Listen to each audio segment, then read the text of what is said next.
Jumping back a little bit, you and Monty, to name a few, while not being former pro players, have been able to trailblaze the style of casting in the LCK, and now you've brought that to Overwatch. How exactly was that transition for you, and what kind of changes needed to be made to your style? I think every time you change games, you need to adapt as a caster. I went through that for the first time when I went from StarCraft 2 over to League of Legends, and I had to adapt to a certain extent to cast Hearthstone, and then, of course, Overwatch is a big change as well. And it's kind of fun to sort of reinvent yourself a little bit. You try to, take those core tenets of like what you like about your casting and, what Monty and I like about our duo, but you have to adapt it to the specific game.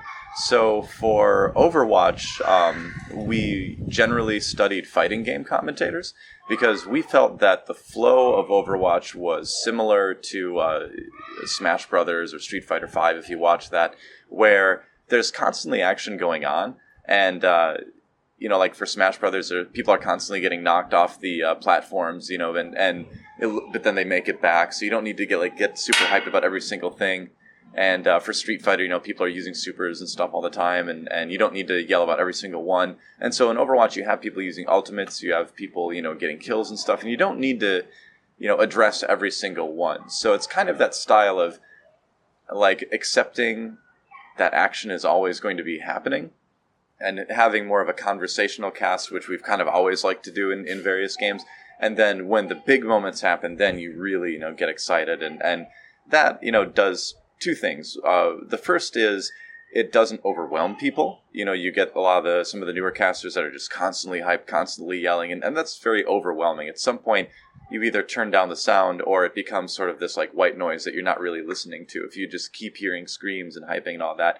And the other thing, too, is then when you do get excited, when you do hype those moments, you bring the audience up with you a lot more effectively because they've been subdued too, and so then they can get that like spike in adrenaline when you have it, and so it really kind of helps the audience, I think, kind of ride along the same emotional roller coaster in a match, I guess.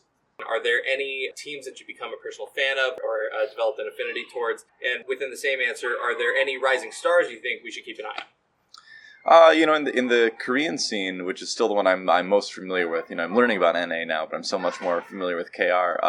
It's been really fun to watch teams like Lunatic High come up, and we knew early on that those guys were going to be really good. The initial team of Lunatic High, and for me, personally, I was keeping an eye on the Africa teams right from the very beginning when they were, Mig, Frost, and Blaze again, under the guidance of Woong, who put together the epic Frost and Blaze League of Legends teams.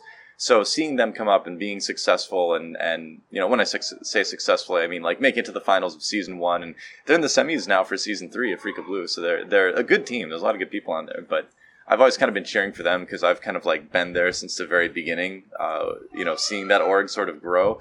But the best thing about like casting Korea was seeing all these like teams come up that were very surprisingly good. So you had like Meta Athena come up in Season 2, and now this season X6 I think is a really good what's the word I'm looking for? Let me start that sentence over. X6 is a really good example of a team that nobody really expected to be great, and then they ended up being very impressive. So that kind of thing. Do you find it difficult to kind of separate the analytical caster way of thinking when you play the game casually?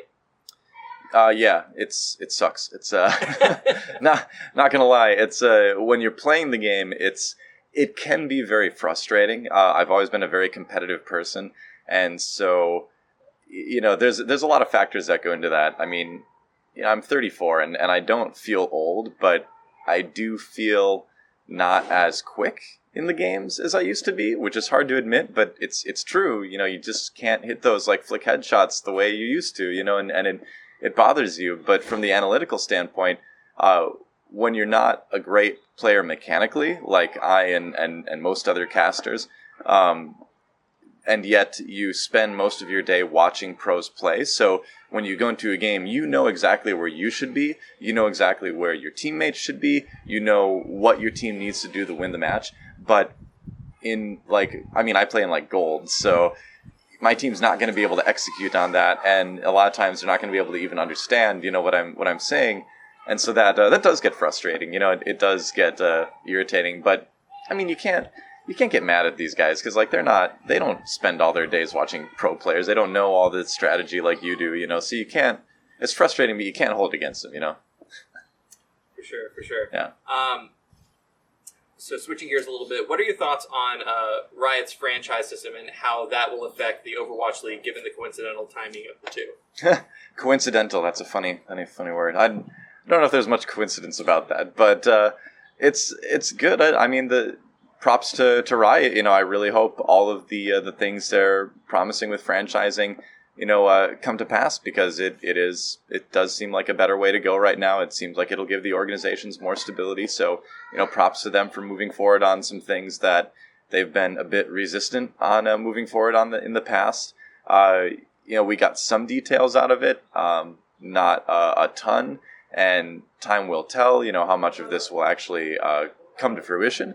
But, for the sake of the organizations and the teams and the players that are involved in LCS, I hope it does. I hope their franchising goes great, and I hope it brings a lot of stability to the league and the players, because, ultimately at the end of the day, it's all esports, and, even if it's not a game I'm working on anymore, I have nothing but, the best wishes for anyone who's trying to make a living, doing anything in esports. So I think it's interesting, and I hope it works out. I hope it goes great.